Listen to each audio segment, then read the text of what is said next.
doing here? And where are we gonna go? It's like we just woke up one morning, and then it's welcome to the show.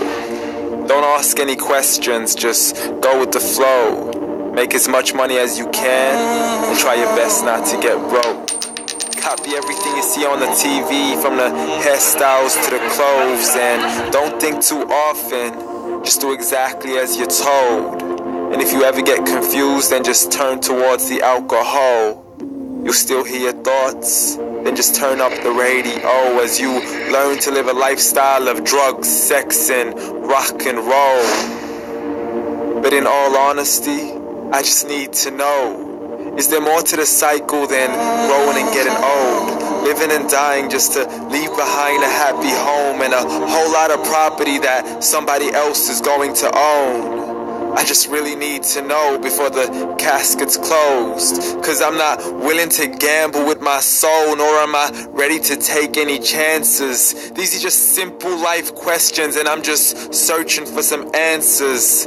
Like, what are we doing here? And what is our purpose?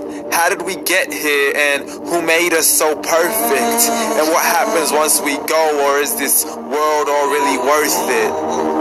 Questions we don't answer because apparently we don't really have to. There's no purpose to this life, and our existence is merely natural. Then in that case, please let me ask you, did you create yourself, or was it somebody else who had fashioned you? 'Cause you're a being that's impeccable, faultless, and unparalleled. You're a product of supreme intelligence, and I'm merely being rational. For there isn't a camera on this earth that can come close to the human eye, nor a computer that can compete alongside the human mind. And if the whole world was to come together, we wouldn't be able to create a single fly. So many signs, yet we still deny. As science tries to justify that all this could come from none, when it's a simple sum. 0 plus 0 plus 0 cannot possibly ever give you 1. So from where did all this order come?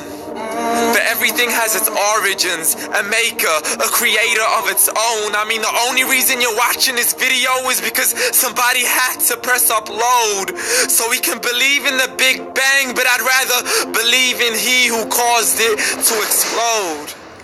Allah, the creator of everything, along with every single soul, the ever-living, the master, the only one who is in control.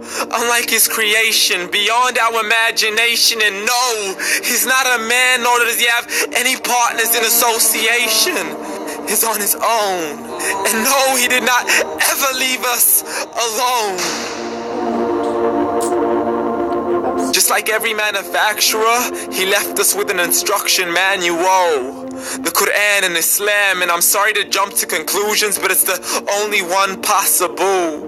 The only definition of God is the one and only supreme being. It's logical, a book with 0 contradictions, with miracles that are both scientific and historical, all revealed over 1400 years ago, like the detailed description of the human embryo. The descriptions of the human embryo in the Quran cannot be based on scientific knowledge in the 7th century. To the mountains as pegs holding firm the earth below, and the 2 seas that don't mix in a complete separate flow, to the planets in orbit, alternating night and day as they stay in flow, the expansion of the universe and the creation of everything from H2O, to the stories of the past and the preservation of Pharaoh, to identifying the lowest point in the land where Persia defeated Rome, the gushing fluid that created man in the glands between the ribs and the backbone, and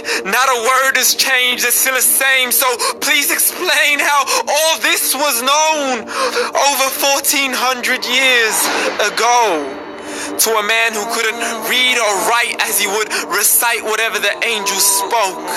And if you still don't believe, please try to come up with something that's even close. But you can't, so we took God as a mockery and his messengers as a joke. Muhammad could not read or write. How somebody who can't read or write gonna start a religion.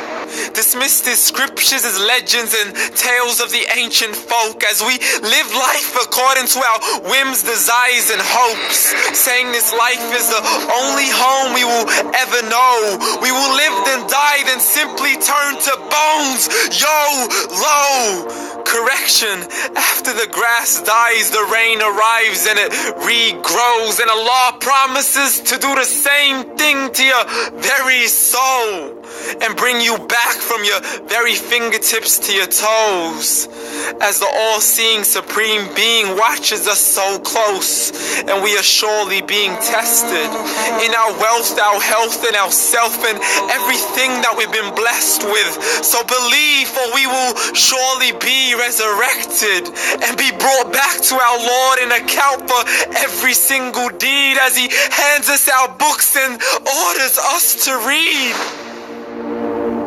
From the bad to the good and everything in between. You yourself are sufficient for your own accountability, so don't be mad at me. You are the one who thought He wouldn't come back to me. I gave you a whole life long to search after me, but you were busy in all that which was temporary. So read, and glad tidings to all those who believed, and if you disbelieve, read, and don't let that day be the first day you find out what your life really means. Read.